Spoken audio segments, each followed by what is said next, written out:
Bonjour et bienvenue dans ce nouvel épisode du Choucroute Garage. Il y a quelques jours, Fabien Sturny et la section Alsace du Tesla Owner Club France organisaient 2 sessions de stage de conduite sur piste dont l'objectif était de se mettre au décor. Et oui, ça existe et c'est utile. J'ai participé à l'une de ces sessions en compagnie de 8 autres Tesla et d'une Ampera. La première session, une semaine auparavant, était composée de 10 Tesla, ce qui fait bien le bon compte par rapport au titre de cette vidéo. Cela me donne l'occasion de me servir de cet événement ludique et utile pour vous expliquer pourquoi on peut faire une sortie de route et comment l'éviter. Je vais ici vous offrir un point de vue technique et scientifique, mais si le ressenti et une vue plus personnelle de l'événement vous intéressent, vous trouverez une très belle vidéo sur la chaîne de Tesla Alsace qui était également présent, où mon éminent collègue vous fera vivre l'intensité du moment.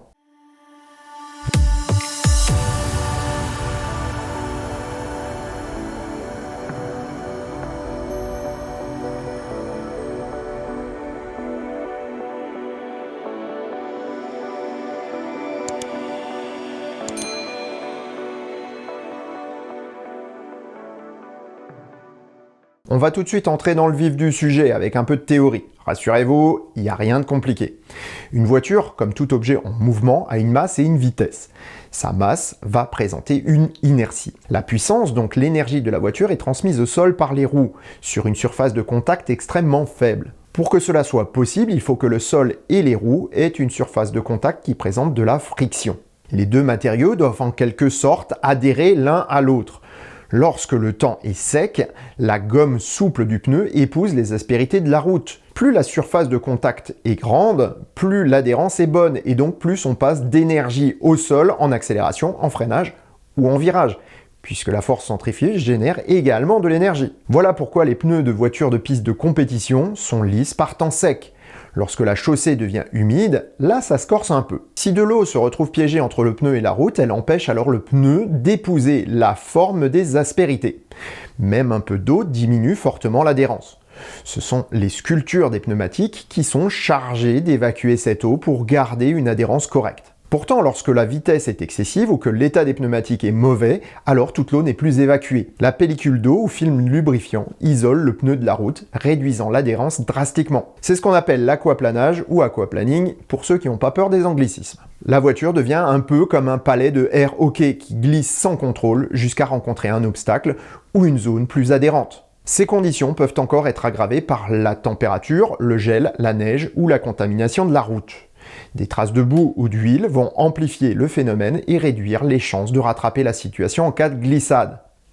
Voilà pourquoi il faut des pneus adaptés aux conditions de circulation et pourquoi il est important d'être conscient que nos décisions en matière de sécurité dépendent de nos choix d'achat, mais aussi de notre conduite. Nous nous pencherons sur l'achat des pneumatiques très bientôt dans une vidéo, mais aujourd'hui, c'est le second aspect dont nous allons parler. Pour rencontrer des types de situations extrêmes, sans pour autant se mettre en danger, il est nécessaire d'avoir des conditions particulières et sécurisées. Et c'est ce qu'offre ce centre de l'Automobile Club Prévention, installé à la Vancenot à la périphérie de Strasbourg. Il y en a partout en France, et je vous mets le lien en description si vous voulez en savoir plus. Le but du centre est de nous mettre en situation sans prendre de risques. Ainsi, 3 pistes en résine sont disponibles pour 3 situations qu'on rencontre dans la vraie vie. L'une permet la simulation d'une perte d'adhérence avec évitement, la seconde permet de tester l'adhérence latérale en virage, et la dernière, les conditions de freinage en ligne droite. La résine, une fois arrosée, permet de reproduire des conditions proches d'une chaussée gelée ou enneigée, avec des dégagements importants et des jets d'eau en guise d'obstacle. Voilà qui permet de se mettre au décor sans risque ou dégâts sur son auto. Enfin, presque. Alors là, ça va. Vu de loin, ça va à peu près. Mais alors, tu te rapproches. Regarde la gueule du truc. Il y en a partout. Mon Dieu. Va falloir laver l'auto. Je précise qu'aucune auto n'a été blessée dans ces pirouettes, mais qu'un bon nettoyage est de rigueur car les particules de résine et de béton qui sont dans l'eau risquent de s'incruster dans la peinture si vous ne la lavez pas immédiatement. Ça risque de créer des auréoles. Donc du coup, il faut la laver tout de suite. Reste un dernier équipement qu'on va trouver en début de la piste d'évitement, la plaque de ripage. Très adhérente, elle bouge à gauche ou à droite pour déplacer l'arrière de l'auto et amorcer l'embardé. Une fois que la voiture a commencé à glisser sur la résine mouillée, il devient compliqué de la rattraper. Et là, c'est un show très artistique dont nous avons été les auteurs. Voyez plutôt.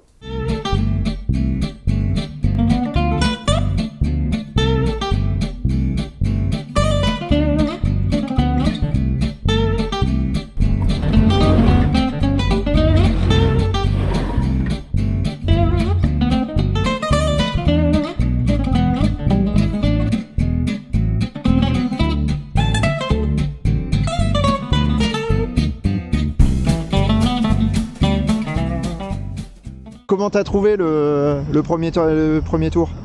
Distrayant, non je plaisante, en fait c'est assez surprenant en fait parce qu'on s'attend pas à la plaque de ripage qui est, elle te balance carrément dans le décor en fait. D'accord. Et donc c'est surprenant et ouais c'est très intéressant et je suis impatient de voir ce que ça donne sur un prochain essai en étant plus averti on va dire de la chose quoi. Mais c'est super intéressant. J'ai évité le mur d'eau. Mais s'il y avait la vraie vie avec des murs à gauche, ben j'étais dans le mur. Donc il y a du boulot à faire. Après un premier passage, le second briefing nous a appris les bonnes pratiques. Mais pourtant, nous avons continué à nous mettre au décor. C'est la preuve que même connaître les bons gestes et les pratiquer ne nous met pas à l'abri d'une situation où nous ne pourrons strictement rien faire. Nous sommes donc repartis sur la piste avec nos nouvelles connaissances, avec des résultats plus ou moins mitigés.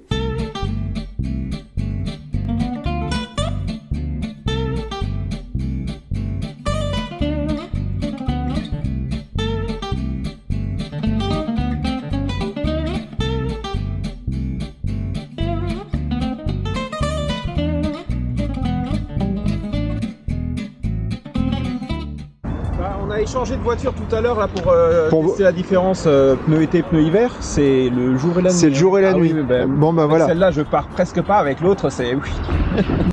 C'est rock'n'roll. Rock'n'roll. Bah pourtant t'es en pneu hiver et t'as une performance. Oui. Mais t'as coupé le SP. Mais Petit canaillou. J'ai essayé de tout couper, c'est pire que tout. T'aimes pas ça? Ah non.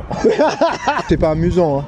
Non, non. Non, du tout. Ne venez pas. Ne venez surtout pas. Non, surtout ne venez pas, c'est trop triste. Il faut bien préciser que d'une voiture à l'autre, il y a beaucoup de choses qui peuvent changer. Et en l'occurrence, ma voiture était peu adaptée à cet exercice. Premièrement, les pneus commencent à être usés. Et deuxièmement, la suspension de ma voiture est une suspension classique et non pneumatique. Donc elle est plus ferme et plus rigide, ce qui fait décrocher la voiture beaucoup plus rapidement et rendre difficile le rattrapage. Donc, on vient de terminer la session et je vous présente Marcel. Enfin, Bonjour. je vous le présente parce qu'il va se présenter tout seul, mais certains d'entre vous le connaissent déjà.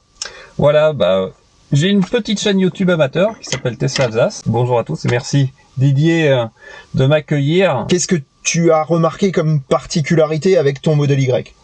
Alors déjà, la particularité c'est que c'est un gros bébé, donc on fait des tests avec l'arrière qui part, donc faut contrebraquer, donc il y a une inertie quand même qui est importante. Donc ça permet d'apprendre à contrôler son véhicule, donc tout ce qui est contrebraquage. Et deux, j'ai pu tester, vous savez, il y a un mode tout-terrain sur le mode de Tesla Y. Et ça c'est intéressant effectivement. Et j'ai pu comparer le mode classique où on est plus en propulsion et le mode 4x4 où en théorie j'ai un mode 4x4 permanent. Et c'est vrai que pour contrebraquer, c'est un peu plus facile avec le mode tout-terrain parce qu'on a un peu de traction à l'avant. Donc une fois qu'on a contrebraqué, la voiture tracte un petit peu puisqu'on garde l'accélérateur.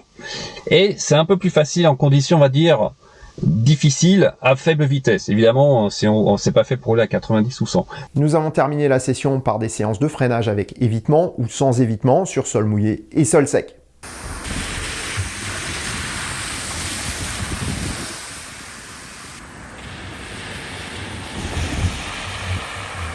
Il est temps de conclure pour aujourd'hui, et je le ferai avec deux notions importantes en faveur de ce type de stage, mais aussi deux petites astuces pour mieux conduire. Nous avons tous tendance à nous surestimer pour ce qui est de notre conduite automobile. Nous pensons pouvoir tout maîtriser et garder une bonne marge de sécurité en toutes circonstances.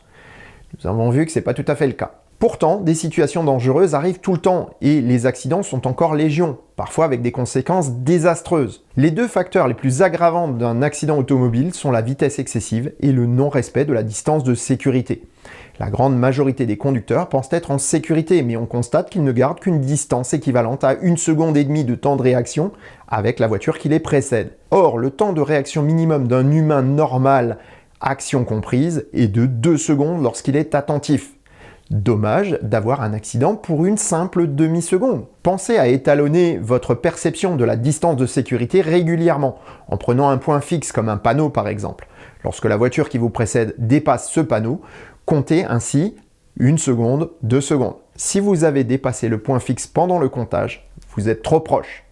Second petit truc, lorsque vous êtes à l'arrêt, à un feu par exemple, arrêtez-vous à la distance qui vous permet de voir le point de contact entre le sol et les pneumatiques arrière de la voiture qui vous précède.